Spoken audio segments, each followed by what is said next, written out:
Boa noite, igreja. A graça, a paz, o amor e a misericórdia do Senhor que sejam presentes nas nossas vidas nesta noite.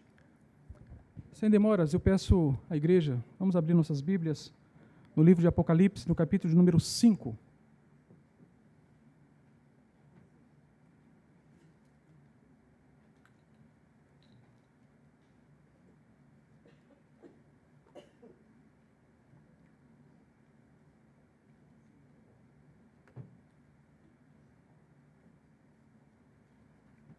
Apocalipse, capítulo de número 5, a partir do versículo 1.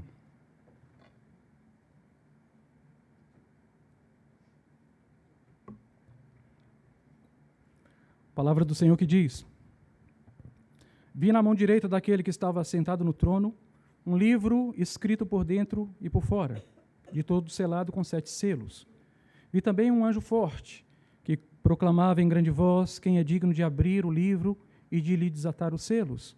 Ora, nem no céu, nem sobre a terra, nem debaixo da terra, ninguém podia abrir o livro, nem mesmo olhar para ele. E eu chorava muito, porque ninguém foi achado digno de abrir o livro, nem mesmo de olhar para ele.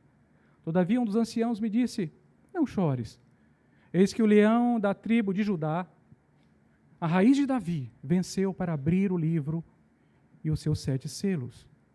Então vi no meio do trono e dos 4 seres viventes, e entre os anciãos, de pé, um cordeiro como tendo sido morto. Ele tinha 7 chifres, bem como 7 olhos, que são 7 Espíritos de Deus enviados por toda a terra.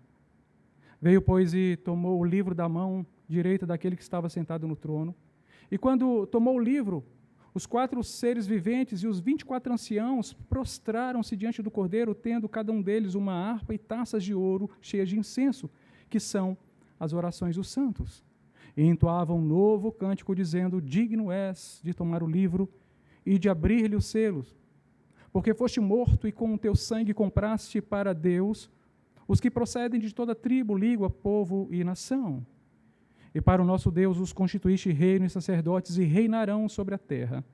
Vi e ouvi uma voz de muitos anjos ao redor do trono, dos seres viventes e dos anciãos, cujo número era milhões de milhões e milhares de milhares, proclamando em grande voz: Digno é o Cordeiro que foi morto de receber o poder, e riqueza, e sabedoria, e força, e honra, e glória, e louvor. Então ouvi que toda criatura que há no céu e sobre a terra, debaixo da terra e sobre o mar, e tudo o que neles há, estava dizendo: Aquele que está sentado no trono e ao Cordeiro, seja o louvor, e a honra, e a glória, e o domínio pelos séculos dos séculos. E os 4 seres viventes respondiam: Amém. Também os anciãos prostraram-se e adoraram. Oremos.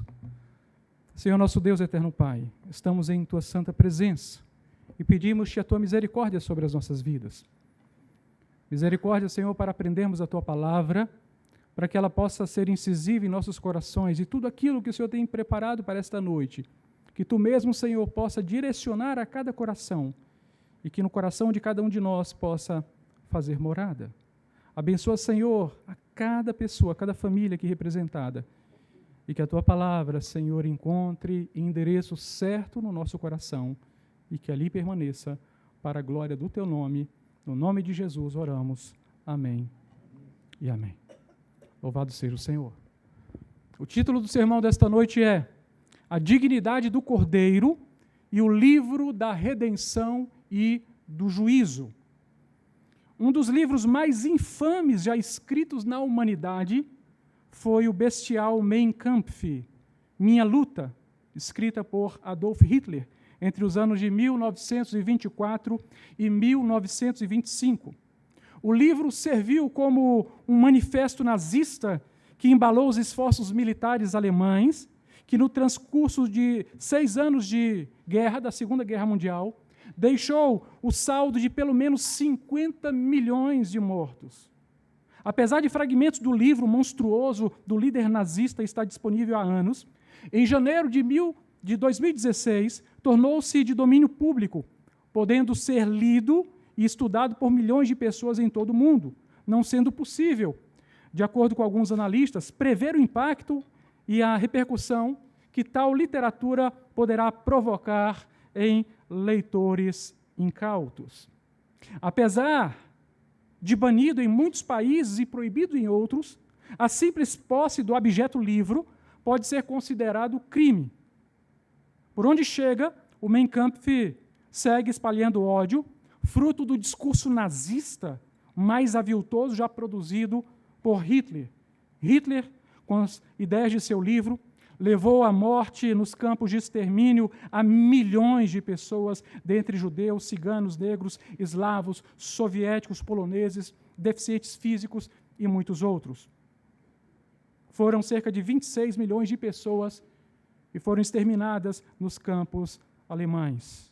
O famigerado livro de Hitler, amplamente divulgado pela Alemanha nazista, se tornou um símbolo do apreço que os cidadãos comuns nutriam pelo inescrupuloso líder. O livro tornara-se parte imprescindível da estante da esmagadora maioria das famílias, sendo fornecido pelo Estado alemão ao casal no ato do seu matrimônio. Mas o que ensinava o nefasto livro? Com base nos postulados de Charles Darwin, Hitler defendia a sobrevivência do mais forte, que no caso seria a raça ariana, por meio da seleção artificial, levando ao extermínio as ditas raças inferiores, que não passavam, segundo o nazista, de um beco sem saída na história da evolução da humanidade. Mas, não se enganem, o pensamento que motivou Hitler não é diferente do pensamento que motivou grandes dominadores do passado. A lei do mais forte sempre dominou tais mentes. A tirania triunfava, valendo-se da força ante a fraqueza dos povos dominados. No mundo onde não há Deus, também não há ética. Não há regramentos, não há impedimentos. Era exatamente isso que acontecia nos dias de João, quando Roma dominava o mundo pela força e pela violência. E embora houvesse muitos deuses, tais deuses não passavam da projeção do estereótipo humano, reproduzindo assim poucas virtudes e, sobretudo, os vícios peculiares ao homem caído. Fosse Nabucodonosor, fosse Faraó, fosse Alexandre o Grande, fosse Gengis Khan, fosse César, fosse Mussolini ou mesmo Hitler. Todos eram faces diferentes da mesma moeda. Dominadores pela força e se viam no direito quase divino de oprimir os mais fracos. Assim, invadiam terras, estabeleciam terror, matavam crianças, estupravam mulheres, matavam idosos, escravizavam os homens. Quem poderia se opor? Se não existe Deus, diziam os tiranos. E se há um Deus, ele não está aqui para nos impedir, pensavam os déspotas.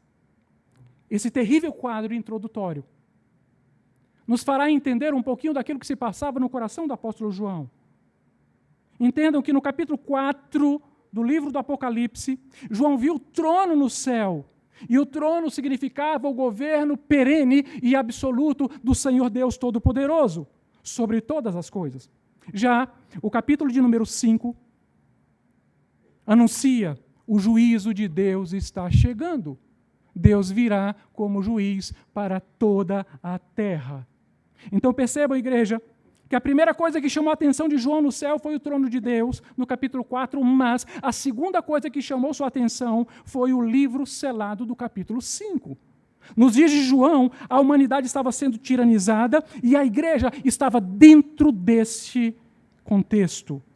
Entendam que todas as atenções neste passo da visão de João estão concentradas no livro selado.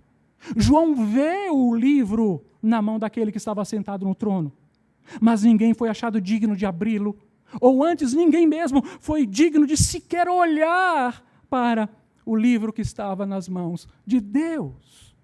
E neste sermão, eu gostaria de explorar do texto bíblico algumas verdades que ele mesmo nos apresenta. E a primeira delas é: o livro selado possui autoria e propriedade.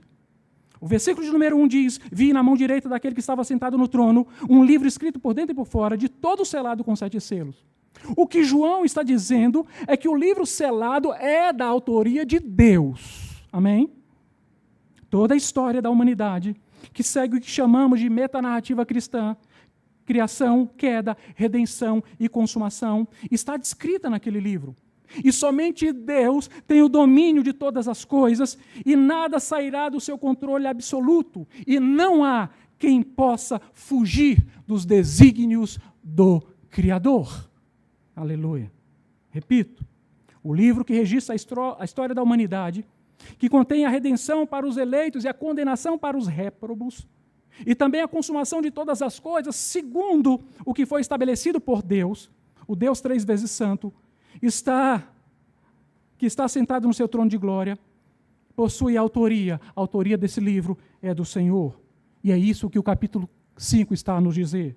Perceba que tal livro está escrito por dentro e por fora, de forma que nada lhe possa ser tirado e nada lhe possa ser acrescentado. Tal livro abrange o plano completo e eterno de Deus para todas as épocas, desde o início até o fim. Escrito por dentro e por fora significa dizer também que nem mesmo uma única linha sequer pode ser acrescentada ou mesmo uma palavra, porque tudo segue conforme a vontade absoluta do Deus Criador e Senhor de todo o universo. Aleluia. Perceba que tal livro está nas mãos do Senhor. O livro escrito por dentro e por fora. Não há espaços para novidades, queridos. Não há espaços para surpresas. Nesse livro não há espaço para sustos. Não. O Senhor reina em absoluto, tudo segue a sua vontade inexorável. A criação segue o seu curso para o fim estabelecido por Deus, por aquele que a criou, chamando a existir de onde não existia. O Deus do ex nihilo é o autor da história e é também o seu único interventor, aquele que executará o seu plano até o fim. E ninguém há que possa se comparar ao grande eu sou, a Yahvé. Ele está aqui e domina eternamente. Amém. Em seguida, o versículo 1 afirma que o livro estava selado com 7 selos. Tal afirmativa apresenta a ideia nítida da permanência, da inviolabilidade, da irretocabilidade, da irrevogabilidade, tendo sido escrita em uma única vez, sendo permanentemente selado por dentro e por fora, a fim de aguardar o momento exato da sua abertura para o seu cumprimento. Tudo está nas mãos do Senhor. Tudo. Queridos irmãos, o livro 7 vezes selado por dentro e por fora indica que homem nenhum, ou anjo algum, ou qualquer outra criatura poderia ter acesso ao seu conteúdo. O que o versículo 1 está dizendo é que o autor e proprietário do livro selado é quem confirma a sua suficiência, porque o livro não saiu de sua mão até o dia de sua consumação. Toda a história da humanidade está escrita no livro e que ele está nas mãos de Deus. Aconteça o que acontecer, o versículo 1 garante que a nossa história está finalmente e unicamente concentrada nas mãos de Deus. Unicamente. Então, a igreja, ouça. Ninguém pode tomar a coroa que o Senhor reservou para você. Nenhum déspota desse mundo, nenhum tirano. Não há sustos, igreja. Não há sustos. Não há sobressaltos. Não há espantos. Confie em Deus. Entregue o seu coração a Ele. Percebam que com essa certeza a igreja perseguida podia enfrentar leões na arena. Perceba que é com essa certeza que a igreja de hoje pode enfrentar seus opositores. Entenda que é com essa certeza que você poderá enfrentar os abrolhos que encontrará no seu caminho. E é com essa certeza que você que está aqui nesta noite, que talvez não conheça Jesus, é convidado a conhecê-lo a fim de se sentir seguro neste mundo, sem segurança e sem paz. Deus está aqui. Aleluia. E a pergunta que não quer se calar. Você se sente seguro? Está certo disto? É mesmo. A convicção em seu coração? E acerca da eternidade, como será? Segunda verdade. O livro selado exige um dignitário para executá-lo. Versículo 2 diz: vi também um anjo forte que proclamava em grande voz: quem é digno de abrir o livro e de lhe desatar os selos? Ora, nem no céu, nem sobre a terra, nem debaixo da terra, ninguém podia abrir o livro, nem mesmo olhar para ele. João descreve um anjo forte, ou seja, um anjo poderoso que proclamava a toda voz e a toda a criação quem é digno de abrir o livro e de lhe desatar os selos. A expressão digno só é utilizada no livro do Apocalipse para se referir às pessoas de Deus e de Cristo. Dignidade aqui não significa tão apenas capacidade. Muito mais que isto. Tem a ver com a força e habilidade, mas também com a qualificação, ou seja, com o currículo vitae. Perceba que a essência da mesma pergunta que se faz a um candidato que concorre a uma ilustre e única vaga e que exige uma notória qualificação. O que você fez até aqui? Quais os cursos? Qual a sua capacitação? Qual a sua experiência de vida para desejar ocupar essa vaga? O que você tem em seu currículo? O que você é e quem é para desejar êxito nesse desiderato? É isso que está sendo perguntado. Quem é digno? Queridos irmãos, muitos homens, julgando-se sábios na história, postularam a leitura de seu tempo e de sua época. Buscaram desvendar os mistérios ocultos da criação, mas não conseguiram. Muitos deles tiveram seguidores que cegamente os acompanhavam, mas a realidade é que nenhum deles jamais foi capaz de desvendar os mistérios do Senhor. Como loucos seguiram errantes o caminho, até a sua sepultura. E muitos seguidores os acompanharam até a morte. Mas a verdade bíblica é que ninguém em toda a criação foi encontrada digno de pegar o livro, de desatar seus selos, porque ninguém era sequer digno de olhar para o livro. É isso que João estava dizendo. Tomar o livro selado das mãos de Deus exigiria ser capaz de assumir todas as consequências desta ação. Aquele livro, compreenda, igreja, portava a ira eterna de Deus sobre todos os ímpios. Nem os santos anjos do céu, nem os seres humanos da terra, nem dentre os vivos, nem dentre os mortos, nem os anjos caídos que habitam no inferno. Ninguém seria capaz de suportar o peso da ira de Deus. E ninguém, então, havia sido encontrado digno. O que João estava percebendo é o quão a criação é frágil. É o quão necessitamos de Deus. Diante da grandeza, da imensidão, da autoridade, quem somos nós? Quem poderá resistir um Deus irado contra o nosso pecado? Quem? O que João sentia? Precisamos de um Salvador. O que João estava vendo é que a ira de Deus era pesada demais. E quem dentre nós aqui nesta noite pode garantir o próprio destino? Quem?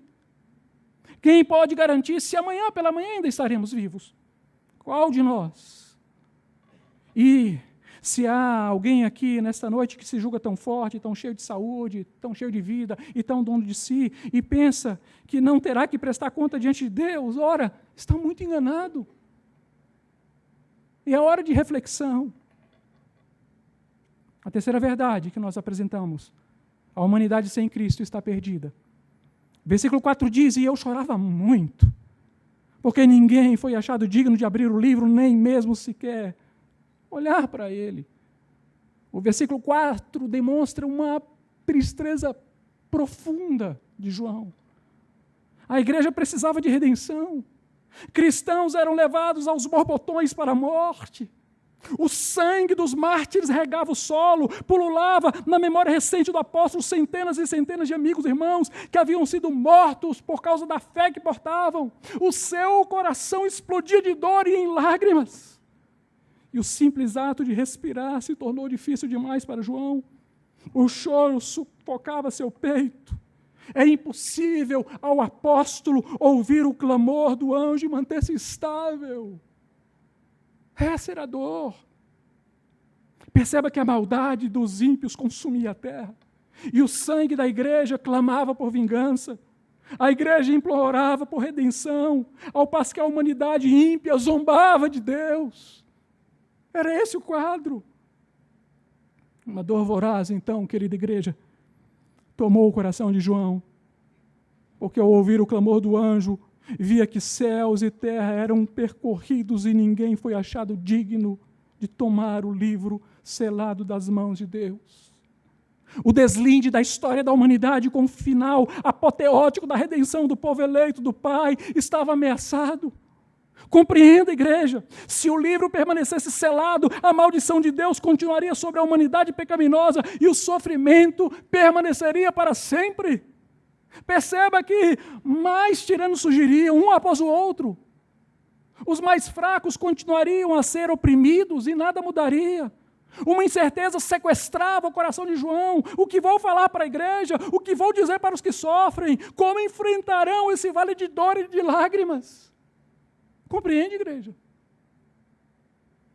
Eis o retrato final da humanidade, se extrairmos a narrativa da redenção e da consumação.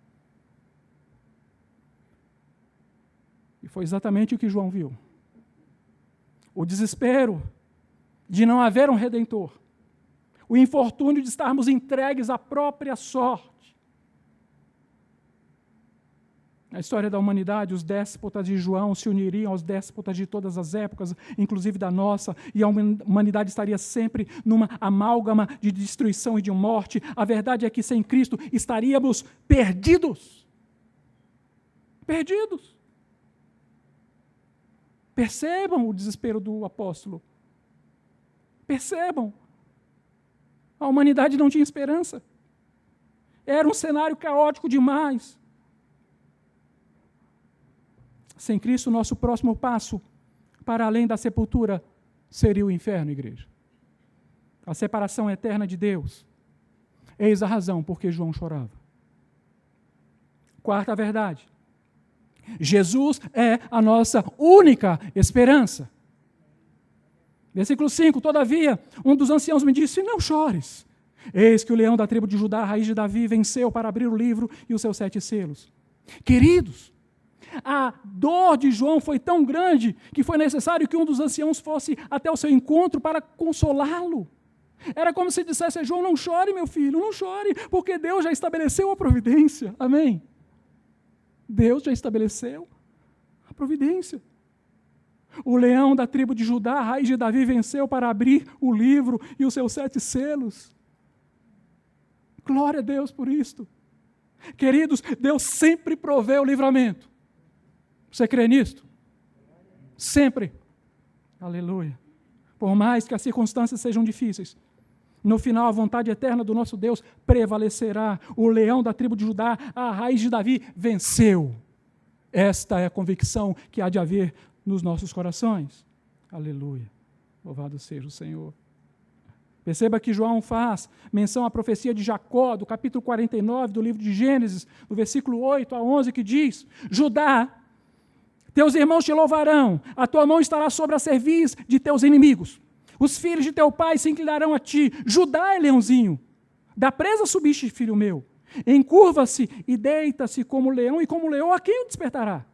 O cetro não se arredará de Judá, nem o bastão de entre os seus pés, até que venha Siló, e a ele obedecerão os povos. E repare no que diz a sequência. Ele, referência ao Messias, amarrará o seu jumento à vide, e a filha da jumenta à videira mais excelente. Lavará suas vestes no vinho e a sua capa em sangue de uvas. Sabe o que Jacó estava dizendo? Ele estava dizendo, virá um rei em Judá, maior do que todos os outros que já vieram. E ele lavará suas vestes em sangue de uvas, apontando para o sacrifício vicário do Senhor Jesus na cruz do Calvário. Aleluia. Foi na cruz que Jesus venceu. Entenda, o verbo vencer é empregado aqui no capítulo 5 e nas 7 cartas às 7 igrejas do Apocalipse. Em João 16:33, Jesus confirmou já isso para os discípulos, do mundo passareis aflição, mas tende bom ânimo, porque eu venci o mundo. É a convicção do cristão. Jesus é o vitorioso sobre o mundo, Jesus é o vitorioso sobre a morte, Jesus é o vitorioso sobre o inferno. Amém? Jesus é o único digno. Possui a honra, a distinção, a qualificação para tomar o livro e abri-lo e para lhe desatar os selos. Jesus também identificado como a raiz de Davi, reportando ao que Isaías disse: do tronco de Jessé sairá um rebento, e das suas raízes um renovo. Naquele dia recorrerão as nações, a raiz de Jessé, que está posta por estandarte dos povos, a glória lhe será a morada. Mesma coisa falou Jeremias no capítulo 23, versículo 5.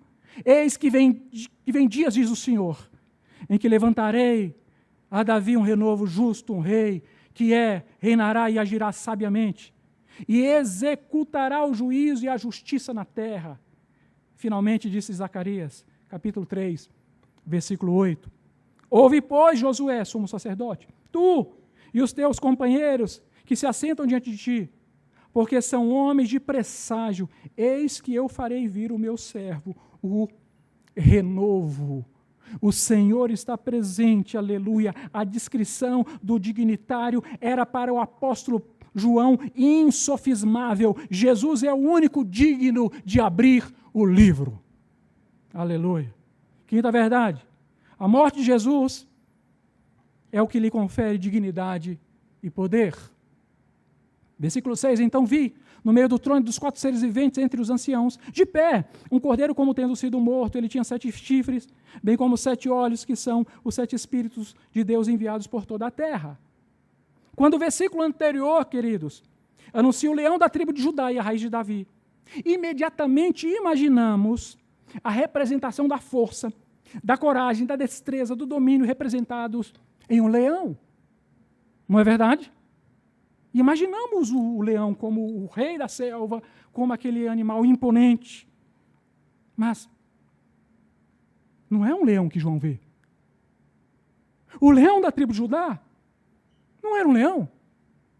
A aparência dele, diz João, era como a imagem de um cordeiro, mas não de um cordeiro saltitante, de um cordeiro como tendo sido morto. Imediatamente o apóstolo liga as ideias sugeridas pelas figuras e percebe que o leão da tribo de Judá, a raiz de Davi e o cordeiro, como tendo sido morto, eram Jesus. Era seu amigo que estava ali. E ele podia contemplar as suas chagas. Perceba, queridos, que ele não está vendo aqui o mesmo Jesus anunciado no capítulo 1 do livro de Apocalipse, glorificado, não. Aqui é o cordeiro morto. Era o seu amigo Jesus. Aleluia. Como tendo ressurgido da morte. O aspecto da morte de cruz. E João observa mais e vê figuras icônicas. Ele olha e vê 7 chifres, 7 olhos e 7 Espíritos de Deus. Tais ícones indicam a completude perfeitíssima representada no triplo 7. Perfeito, perfeito, perfeito. O chifre, que naquela cultura servia como símbolo de força e de poder. Perceba que nas palavras, Moisés utiliza-se desse símbolo quando ele vai abençoar a casa de José. Está em Deuteronômio, capítulo 33, versículo 17. E Moisés diz, ele tem a imponência do primogênito do seu touro, e as suas pontas são como as de um boi selvagem. Com elas rechaçará todos os povos até as extremidades da terra. Tais, pois, as miríades de Efraim e tais as miríades de Manassés. A casa de José era abençoada e o símbolo utilizado eram as pontas, os chifres. Os 7 chifres indicam que o cordeiro que foi morto e venceu recebeu do Pai todo o poder no céu e na terra. O cordeiro aqui é identificado como El Shaddai, o Deus eterno e todo-poderoso, o onipotente. Aleluia. Os 7 olhos indicam a capacidade de enxergar tudo que acontece no universo. Nada escapa aos olhos do cordeiro. A sua visão é completa. Seu conhecimento, seu discernimento, sua compreensão são perfeitos. Provérbios 15, versículo 3, vai dizer, os olhos do Senhor estão em todo lugar, contemplando os bons e os maus. E aqui Jesus é apontado como onisciente. Aleluia. Os 7 Espíritos de Deus são a plenitude do Espírito Santo. que Jesus enviou por toda a terra com a missão da proclamação da palavra do Filho de Deus, levando a mensagem de redenção por todo o mundo. E aqui Jesus é identificado como o onipresente. Aleluia. São os 7 Espíritos de Deus que reportam ainda o derramamento do Espírito Santo no dia de Pentecostes, o empoderamento dos apóstolos para a pregação do Evangelho nos dias exordiais da igreja primitiva. João diz que os 7 Espíritos de Deus são enviados apontando para a missão da igreja, a obra permanente do Espírito Santo para convencer o pecador do pecado, do juízo e da justiça. Indica a presença da obra contínua do Espírito Santo nos corações e nas vidas dos eleitos de Deus. Portanto, se você continua aqui, é porque o Espírito Santo está te fazendo perseverar.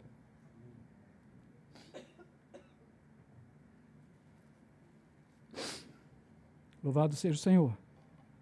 Sexta verdade. O céu reage à ação de Cristo.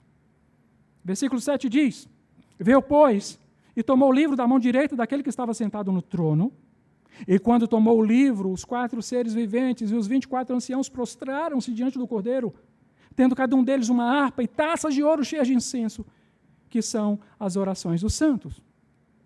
O Cordeiro recebe o livro da mão direita de Deus.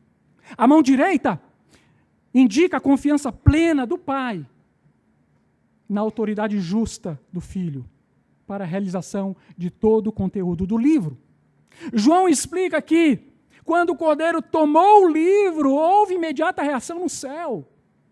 Os 4 seres viventes, assim como os 24 anciãos, se prostram e passam a adorar o Cordeiro.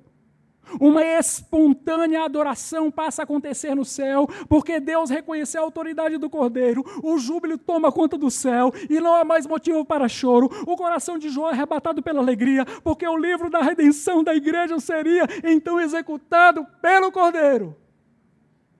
Aquilo que era tristeza deu lugar à alegria. E finalmente ali, o plano de Deus seria revelado. A história da humanidade, aquilo que chamamos de metanarrativa cristã, que já falamos, criação, queda, restauração e consumação, teria seu corolário e seu deslinde. Todos os habitantes do céu se deleitavam por causa da realização do plano perfeito de Deus. O propósito eterno do Criador seria então manifesto e todos o adoravam. Amém. João diz que cada um deles, uma taça com a harpa e taças de ouro cheias de incenso, que são os corações dos santos, indica que havia uma preparação prévia. Eles estavam preparados. Isso nos faz olhar para o nosso culto também. Precisamos estar preparados para o culto.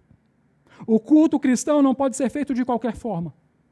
Não pode se servir de improvisos, de arranjos de última hora. Mas precisamos fazer um culto bem feito para o Senhor. E você, cuidado como você cultua. Amém. Estamos na presença do Todo-Poderoso. Perceba que o ancião já havia dito a João: não chore, João. Queridos, há uma tarefa muito linda sendo manifesta ali, a tarefa sacerdotal que é exercida na terra por todos os filhos de Deus e é simbolizada agora no culto celestial. Aleluia. As orações dos santos são comparadas ao incenso que era utilizado no culto do Antigo Testamento. O incenso, que ao ser queimado gerava um aroma que tomava conta de todo lugar e subia como fumaça ao céu. As orações representam tanto as ações de graça dirigidas a Deus, quanto o clamor das pessoas que pedem justiça contra as pessoas más e hostis, que perseguiam a igreja, contra os tiranos que massacravam o povo de Deus ao longo de toda a história. E o Senhor trará juízo. O Senhor trará. O Senhor vingará o sangue da sua igreja. Sétima verdade, estamos caminhando para o fim. Todos temos o dever de adorar ao Cordeiro. Todos. Versículo 9 diz: E entoava um novo cântico, dizendo: Digno és de tomar o livro e de abrir-lhe os selos, porque foste morto e com o teu sangue compraste para Deus os que procedem de toda tribo, língua, povo e nação. E para o nosso Deus os constituíste reinos e sacerdotes, e reinarão sobre a terra.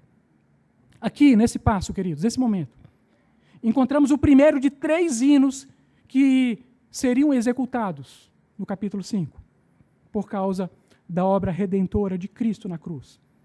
Entenda o porquê de ser um novo cântico. Entenda. Os cânticos do Antigo Testamento celebravam as maravilhas de Deus na criação, na providência e no governo. Mas o novo cântico passaria a evidenciar a redenção do povo de Deus, que aconteceu por meio da expiação de Cristo Jesus na sua morte sacrificial no Calvário chamado Gólgota. Compreende? Por isso que aqui o louvor é dirigido ao Cordeiro que realizou a tarefa. O Cordeiro aqui merece o louvor jubilante porque foi ele que triunfou na cruz sobre Satanás por meio de sua morte, de sua entrega voluntária. Compreende? Aqui, o Cordeiro é digno do mais alto louvor, porque foi ele que remiu os eleitos do Pai, de toda língua, raça e nação. É digno porque cumpriu integralmente a vontade do Pai. Igreja, se os 4 seres viventes adoram, se os 24 anciãos adoram, por que nós não adoraríamos? Compreende? O que João está dizendo aqui é que a morte na cruz, que conferiu dignidade a Jesus e que foi à custa do seu próprio sangue, essa morte, com ela, ele comprou a minha e a sua vida. Precisamos estar felizes por isto. Que linda mensagem de Natal. De Deus que se faz homem para morrer na cruz. Entenda. A justiça de Deus foi satisfeita no sacrifício de seu Filho. Jesus não morreu naquela cruz para pagar Satanás, como muitos indoutos afirmam. Não, Jesus morreu naquela cruz para satisfazer a justiça de Deus, retirando sua ira de sobre as nossas vidas.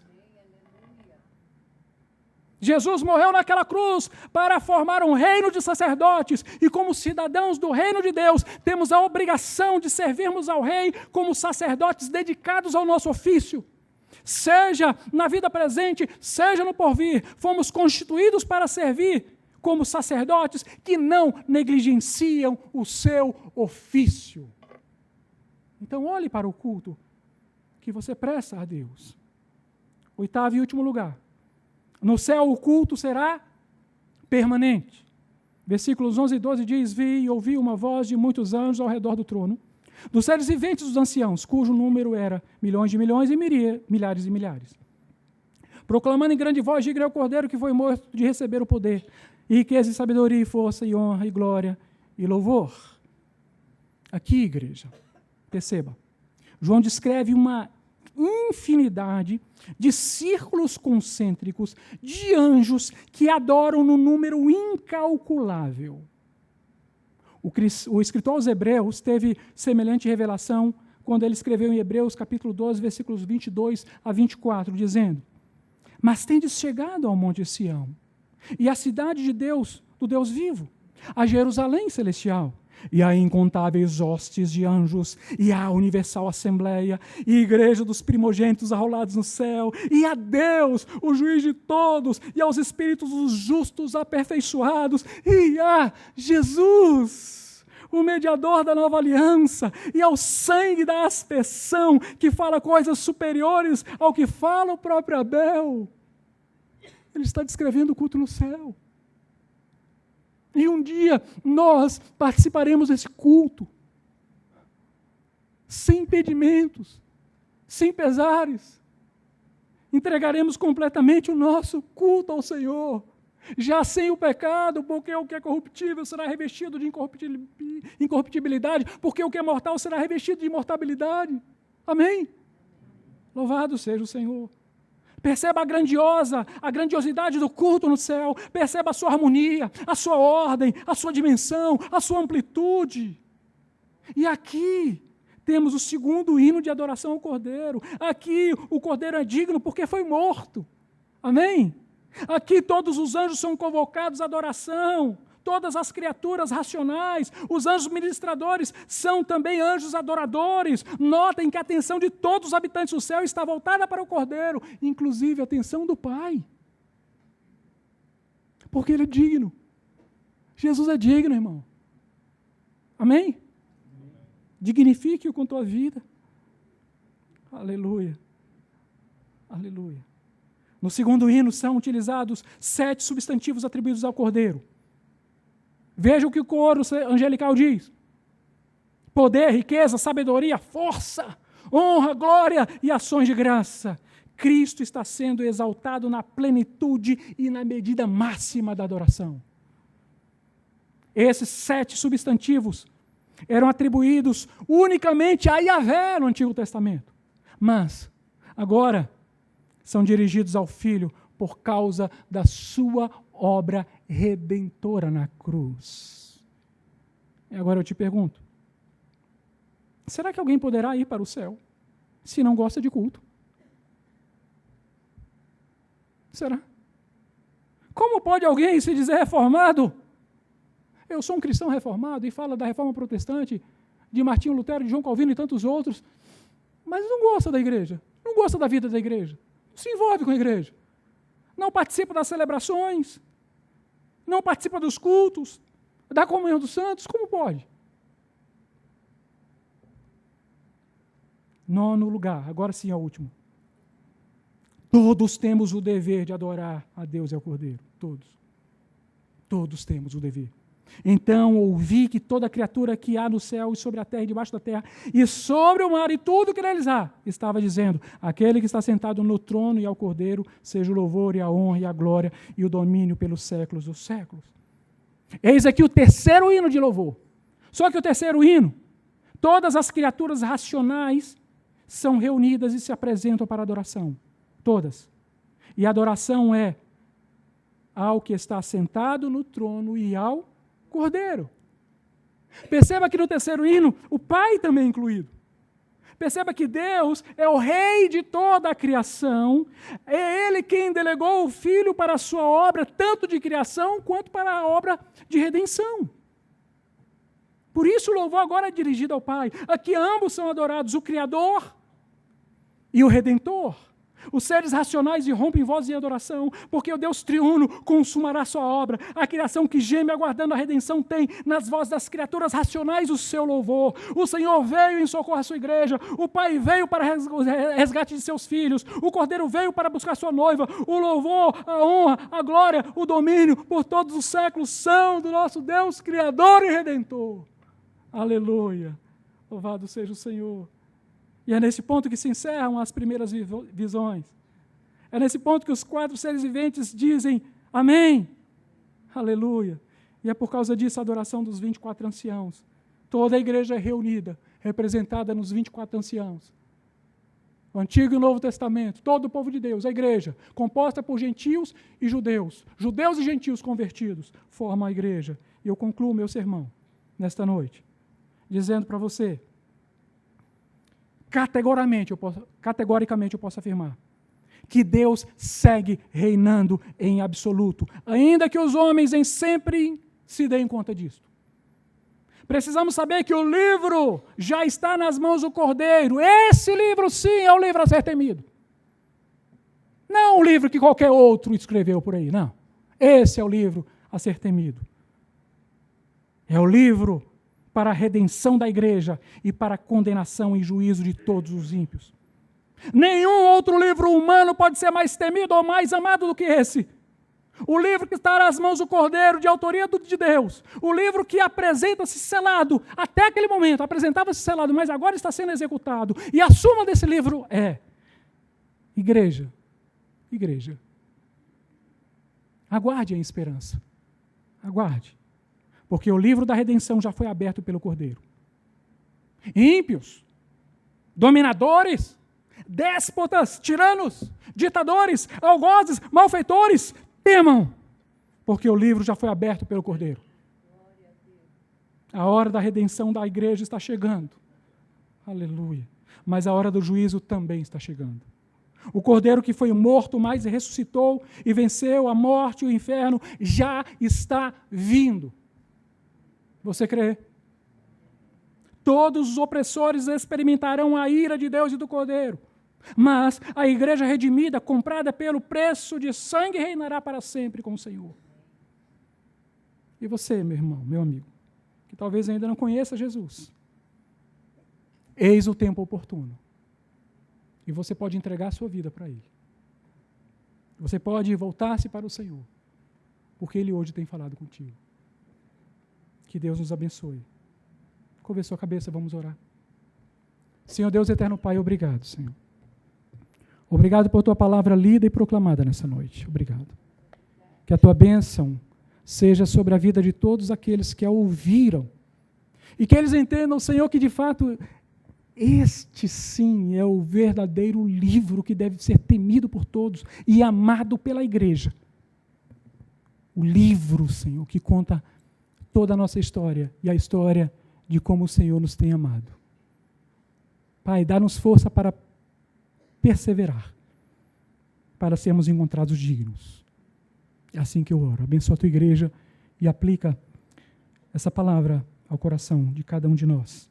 No nome de Jesus. Amém.